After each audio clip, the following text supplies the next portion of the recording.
ഞാൻ ഈ കുറച്ച് വീഡിയോസൊക്കെ ചെയ്യുന്നതുകൊണ്ട് എനിക്ക് കുറേ പേര് മെസ്സേജ് അയക്കാറുണ്ട്. ഞാനും ഒരു ഫുഡിയാണ്.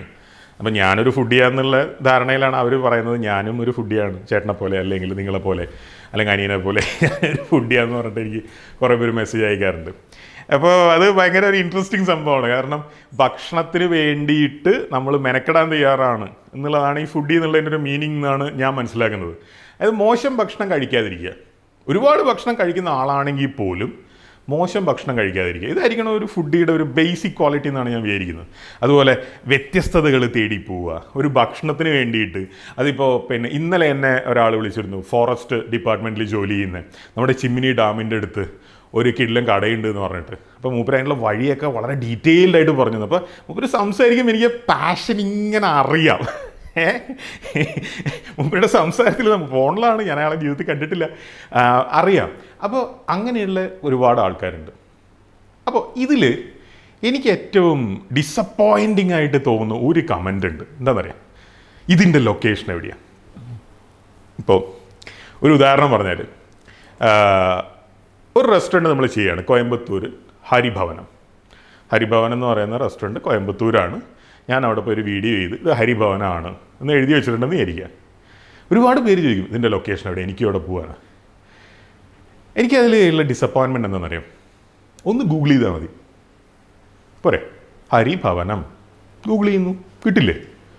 ഇപ്പോൾ എന്നോട് ഏറ്റവും കൂടുതൽ ലൊക്കേഷൻ ആവശ്യപ്പെട്ടിട്ടുള്ള സ്ഥലം UBMൻ്റെയാണ്. UBM ഗൂഗിൾ ചെയ്താൽ മതി, കിട്ടും. അപ്പോൾ അതിന് പോലും മെനക്കെടാതെ ലൊക്കേഷൻ ചോദിക്കുമ്പോൾ സത്യത്തിൽ അവരൊരു ഫുഡിന് വേണ്ടി, ഭക്ഷണത്തിന് വേണ്ടിയിട്ട് കുറച്ചൊന്നും മെനക്കെടാൻ തയ്യാറുള്ള, കുറച്ചൊന്നും അധ്വാനിക്കാൻ തയ്യാറുള്ള ആളാണോ എന്ന് എനിക്ക് സംശയം തോന്നാറുണ്ട്. അതുകൊണ്ട് തന്നെ ആ ലൊക്കേഷൻ ചോദിച്ചിട്ട് മെസ്സേജ് അയക്കുന്ന ആൾക്കാരോട് എനിക്ക് പലപ്പോഴും ഒരു ഡിസ്കണക്റ്റ് ഫീൽ ചെയ്യാറുണ്ട്. ഇപ്പോൾ ഒരു ഉദാഹരണം പറഞ്ഞാൽ, ഈ UBM എന്ന് പറയുന്ന സ്ഥലത്ത് ഞാൻ ആദ്യമായിട്ട് പോകുന്നത് എന്നോട് ആരോ ഒരാൾ പറഞ്ഞു, അത് കഴിഞ്ഞ ഡിസംബറിലോ മറ്റോ ആണ്. ആരോ ഒരാൾ പറഞ്ഞു ഇങ്ങനൊരു സ്ഥലമുണ്ട്. അപ്പോൾ ഞാൻ ആന്ധ്രയിൽ നിന്നോ ഒറീസയിൽ നിന്നോ എവിടുന്നോ തിരിച്ച് ഡ്രൈവ് ചെയ്യുമ്പോൾ, ഒറ്റയ്ക്ക് ഡ്രൈവ് ചെയ്യുമ്പോഴാണ് ഞാൻ ആലോചിക്കുന്നത്, ഞാൻ അന്ന് തപ്പി കണ്ടുപിടിച്ച് പോയതാണ് അവിടെ. അങ്ങനെ പോയിട്ടുള്ള ഒരുപാട് പേരുടെ കഥകളുണ്ട്. ഇപ്പോൾ തൃശ്ശൂർ തന്നെ നമ്മുടെ ഒരു പേരായിട്ട് ഭക്ഷണപ്രേമിയുണ്ട്. മൂപ്പര് പലപ്പോഴും പല സ്ഥലങ്ങളിലും ചെന്നിട്ടൊക്കെയാണ് വിളിക്കുക, ഇവിടെ സംഭവമുണ്ട്. പിന്നെ അതുപോലെ നമ്മുടെ ബോർഡർ പൊറോട്ടേനെ പറ്റിയിട്ട് എനിക്ക് മെസ്സേജ് അയച്ച ഒരാളുണ്ട്. ഇവരുടെ ഒന്നും പേരെന്താ പറയാത്തതെന്ന് വെച്ച് കഴിഞ്ഞാൽ, അവരോടൊന്നും ഞാൻ അനുവാദം ചോദിച്ചിട്ടില്ല പേര് പറയാൻ. അപ്പോൾ സ്വാഭാവികമായിട്ടും പേര് പറഞ്ഞാൽ അവർക്ക് ഇഷ്ടപ്പെടുകയില്ലോ എന്ന് എനിക്കറിയില്ല, അതുകൊണ്ടാണ് പറയാത്തത് കേട്ടോ. പിന്നെ ബോർഡർ പൊറോട്ട, അങ്ങനെ പല സ്ഥലത്തും ഇപ്പം നമ്മുടെ കോഴിക്കോട് ഒരു സുഹൃത്തൊരു വാട്സാപ്പ് ഗ്രൂപ്പ് തുടങ്ങിയിട്ടുണ്ട്. അതിനകത്തൊക്കെ വരുന്ന മെസ്സേജാണ് വെറും ഭക്ഷണം മാത്രം, വേറെ ഒന്നും ആ ഗ്രൂപ്പിലില്ല. മെസ്സേജൊക്കെ കാരണം പിന്നെ നോർത്ത് ഈസ്റ്റ് ഇന്ത്യയിൽ ഒരു ഗ്രാമത്തിൽ പോയിട്ടുള്ള ഫോട്ടോ, അല്ലെങ്കിൽ പഞ്ചാബിൽ നിന്ന്, അല്ലെങ്കിൽ കേരളത്തിൻ്റെ ഉള്ളിൽ നിന്ന് തന്നെ, അല്ലെങ്കിൽ കോഴിക്കോട് നിന്ന് തന്നെ, കോഴിക്കോട് ടൗണിൻ്റെ നടുവിൽ ഇത്രയും പിന്നെ ഭക്ഷണത്തിന് വേണ്ടി മെനക്കെടുന്ന ആൾക്കാരുള്ള ഗ്രൂപ്പിൽ ആരും അറിയാത്തൊരു സ്ഥലത്ത് നിന്ന് പുതിയൊരു ഫോട്ടോ. അപ്പോൾ അത്ര ഒരു അധ്വാനവും കൂടി ചേരുമ്പോഴാണ് ഫുഡിയാവുന്നത് എന്നാണ് എനിക്ക് തോന്നുന്നത്. അതായത് നമ്മൾ മെനക്കെടാൻ തയ്യാറാണ്, എന്തിനും അധ്വാനിച്ചിട്ട് ഒരു റിസൾട്ട് കിട്ടുമ്പോഴാണ് സാറ്റിസ്ഫാക്ഷൻ ഉണ്ടാവുക, അല്ലേ? അല്ലാണ്ട് നമ്മളെ ഒരു സ്ഥലത്ത് കൊണ്ടുവിടുന്നു, ഭക്ഷണം വിളമ്പുന്നു, വാരി കഴിക്കുന്നു, അത് എനിക്കൊരു സാറ്റിസ്ഫാക്ഷൻ അതിൽ തോന്നുന്നില്ല. നമ്മളത് തേടി പിടിക്കണം, എന്നാലല്ലേ അതിനൊരു രസമുള്ളൂ. ഗൂഗിൾ പോലും ചെയ്യാതെ, ഗൂഗിൾ ചെയ്തിട്ട് കിട്ടാത്ത ഒരുപാട് ലൊക്കേഷൻസ് ഉണ്ട്. അതുകൊണ്ട് ഞാൻ തന്നെ എൻ്റെ ഒഫീഷ്യൽ കമ്പനി വെബ്സൈറ്റിൽ ഒരു പേജ് പിന്നെ ടീമിനോട് പറഞ്ഞ് ക്രിയേറ്റ് ചെയ്ത് പിന്നെ ഉണ്ടാക്കി വെച്ചിട്ടുണ്ട് ലൊക്കേഷനിൽ. അപ്പോൾ അത് കുറച്ച് കോംപ്ലിക്കേറ്റഡ് ആണത് നോക്കാൻ. അത് മനഃപൂർവ്വം സത്യത്തിൽ കോംപ്ലിക്കേറ്റഡ് ആക്കിയത് തന്നെയാണ്.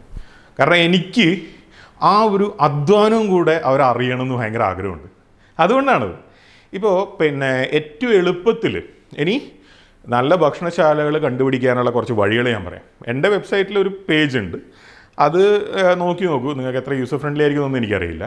ടേസ്റ്റി സ്പോട്ട് ഉണ്ട്, പിന്നെ അതുപോലെ ട്രിപ്പ് അഡ്വൈസർ ഉണ്ട്, സൊമാറ്റോ ഉണ്ട്, പക്ഷേ ഈ സൊമാറ്റോ അത്ര റിലയബിളാണെന്ന് എനിക്ക് തോന്നുന്നില്ല. അത് മൊത്തം ഡെലിവറി വാങ്ങുന്ന ആൾക്കാരാണ് ഇപ്പോൾ റേറ്റ് ചെയ്യുന്നത് സൊമാറ്റോയുടെ ആ ഒരു ഡൈനാമിക്സ് മാറി. മുമ്പെന്ന് പറയുന്നത് ഡൈനിങ് കസ്റ്റമേഴ്സ് ആയിരുന്നു റെസ്റ്റോറൻറ്റ്സിനെ റേറ്റ് ചെയ്തിരുന്നത്. അപ്പോൾ നമുക്ക് നല്ല റേറ്റിംഗ് ഉള്ള റെസ്റ്റോറൻറ്റിൽ ധൈര്യത്തിൽ പോകുമായിരുന്നു. ഇപ്പോൾ ഡെലിവറി മാത്രം ബേസ് ചെയ്തിട്ടാണ്. ഇപ്പോൾ കോയമ്പത്തൂർ തന്നെ ഞാൻ കോയമ്പത്തൂർ പറഞ്ഞുകൊണ്ടാണ് പറയുന്നത്, ഏറ്റവും നല്ല റേറ്റിംഗ് ഉള്ള ഒരു റെസ്റ്റോറൻറ്റിൽ ഒരു ദിവസം രാത്രി 10 മണിക്ക് ഞാൻ പോയപ്പോൾ അത് ഡെലിവറിക്ക് വേണ്ടി മാത്രമുള്ളൊരു സ്ഥലമാണ്. അവിടെ ഞാൻ ഇരുന്നിട്ട് അരമണിക്കൂറായിട്ട് അവരെന്നെ മൈൻഡ് ചെയ്യുന്നില്ല. കാരണം അവരെ സംബന്ധിച്ചിടത്തോളം ഡെലിവറി സമയത്തിന് ടപ്പേന്ന് എത്തിക്കുക എന്നുള്ളതാണ് അവരുടെ ലക്ഷ്യം. കാരണം ഡെലിവറി റേറ്റിംഗ് ആണ് അവരുടെ പ്രധാനം. അവരുടെ ബിസിനസ് ഡെലിവറിയാണ്, ഡൈനിങ് അല്ല. ഇപ്പോൾ പല റെസ്റ്റോറൻറ്റ്സും അതാ ചെയ്യുന്നത്. കാരണം വെച്ചാൽ സ്ക്വയർ ഫീറ്റ് കണക്കിന് റെൻറ്റ് കൊടുത്തിട്ടാണല്ലോ ഈ വലിയ വലിയ സിറ്റിയിൽ റെസ്റ്റോറൻറ്റ് ഉണ്ടാക്കേണ്ടത്. ഡെലിവറി മാത്രം കൊടുത്തു കഴിഞ്ഞാൽ റെൻറ്റ് കൊടുക്കണ്ട, എളുപ്പമല്ലേ? അപ്പോൾ അങ്ങനെ ചെയ്യുന്ന റെസ്റ്റോറൻറ്റ്സ് വരെ നല്ല റേറ്റിംഗ് സൊമാറ്റോയിൽ വരുന്നതുകൊണ്ട് സൊമാറ്റോ നമുക്ക് അങ്ങനെ ട്രസ്റ്റ് ചെയ്യാൻ പറ്റുമെന്ന് അറിയില്ല. പിന്നെ ഉള്ളൊരു സംഭവം എന്ന് പറയുന്നത് ഫേസ്ബുക്കിലെ ചില ഗ്രൂപ്പുകളാണ്. പക്ഷേ എല്ലാ ഗ്രൂപ്പുകളും അത്രത്തോളം ട്രസ്റ്റ് ചെയ്യാൻ പറ്റുമെന്ന് എനിക്കറിയില്ല. പല ഗ്രൂപ്പുകൾ ഇപ്പോൾ എന്താ ചെയ്യുന്നതെന്ന് വെച്ച് കഴിഞ്ഞാൽ പോസിറ്റീവ്സ് മാത്രം പറയുക എന്നുള്ളതാണ്. എല്ലാത്തിനും പറ്റിയും പോസിറ്റീവ് പറയാം. അപ്പോൾ എന്താ സംഭവിക്കുന്നത് വെച്ചാൽ ഇപ്പോൾ ഇന്ന് ഉച്ചയ്ക്ക് നമുക്ക് ഭക്ഷണം കഴിക്കാൻ പോകണമെന്നുണ്ടെങ്കിൽ നമ്മൾ നോക്കിക്കഴിഞ്ഞാൽ 10 പോസ്റ്റ് ഉണ്ടാവും, 10 പോസിറ്റീവ് ആയിരിക്കും. അപ്പോൾ നമുക്ക് ഒരു സ്ഥലത്തല്ലേ പോകാൻ പറ്റുള്ളൂ. അപ്പോൾ അതെങ്ങനെയാണ് പോകാമെന്നുള്ളൊരു കൺഫ്യൂഷൻ ഉണ്ട്. അപ്പോൾ എനിക്ക് തോന്നുന്നത് ടേസ്റ്റി സ്പോട്ട് നിങ്ങൾ മൊത്തം എക്സ്പ്ലോർ ചെയ്തില്ലെങ്കിൽ എക്സ്പ്ലോർ ചെയ്യാവുന്നതാണ്. പക്ഷേ ടേസ്റ്റി സ്പോട്ടിൻ്റെ ഡാറ്റാബേസ് ഉണ്ടാക്കിയത് കുറച്ച് വർഷങ്ങൾ മുമ്പാണ്. ഇപ്പോൾ അതിൻ്റെ ചില സ്ഥലങ്ങളൊക്കെ ചെറുതായിട്ട് മാറിയിട്ടുണ്ടാവുമായിരിക്കും. കാരണം അന്നത്തെ ഒരു മാനേജ്മെൻറ്റോ അല്ലെങ്കിൽ അന്നത്തെ മെനുവോ ഒന്നും ഇന്ന് ഉണ്ടാവണമെന്നില്ല. അങ്ങനത്തെ ഒരു വിഷയം ഉണ്ടാവുമല്ലോ. അപ്പോൾ ചെറുതായിട്ട് മാറിയിട്ടുണ്ടാവും. മാനേജ്മെൻറ്റ് മാറുമ്പോഴേ റെസ്റ്റോറൻറ്റും ഫുഡും മാറുള്ളൂ. അല്ലാണ്ട് ഷെഫ് മാറുമ്പോൾ മാറില്ല കേട്ടോ. പ്രത്യേകം ശ്രദ്ധിക്കണം. Management is important. Chef just ഒരു ടൂള് മാത്രമാണ് മാനേജ്മെൻറ്റിൻ്റെ. ഓക്കെ, അത് നമുക്ക് വേറെ പറയാം. അപ്പോൾ ഞാൻ പറഞ്ഞു വരുന്ന പോയിൻ്റ് ഇതാണ്. അധ്വാനിക്കാൻ തയ്യാറായി അതിനുവേണ്ടി മെനക്കെട്ട് അവിടെ ചെന്ന് അത് അനുഭവിച്ച് കിട്ടുന്ന സാറ്റിസ്ഫാക്ഷൻ 50-50 ആണ് എപ്പോഴും. കാരണം പോയാലും നല്ലതാവണമെന്നില്ല അല്ലേ? അപ്പോൾ ഞാനിപ്പോൾ പല വീഡിയോയും ചെയ്യുന്ന സമയത്ത് അല്ലെങ്കിൽ ഒരുപാട് വീഡിയോസ് ചെയ്യുന്ന സമയത്ത് 10 സ്ഥലത്ത് പോയിട്ട് എക്സ്പീരിയൻസ് ചെയ്താലായിരിക്കും ചിലപ്പോൾ 1-2 വീഡിയോ ചെയ്യാൻ പറ്റുക. നമ്മൾ വീഡിയോ ചെയ്യാതെ വിടുന്ന സ്ഥലങ്ങൾ ആരും കാണുന്നില്ലല്ലോ, കാരണം അത് പബ്ലിഷ് ചെയ്യപ്പെടുന്നില്ല. അപ്പോൾ കുറേ കഷ്ടപ്പാടുണ്ട്.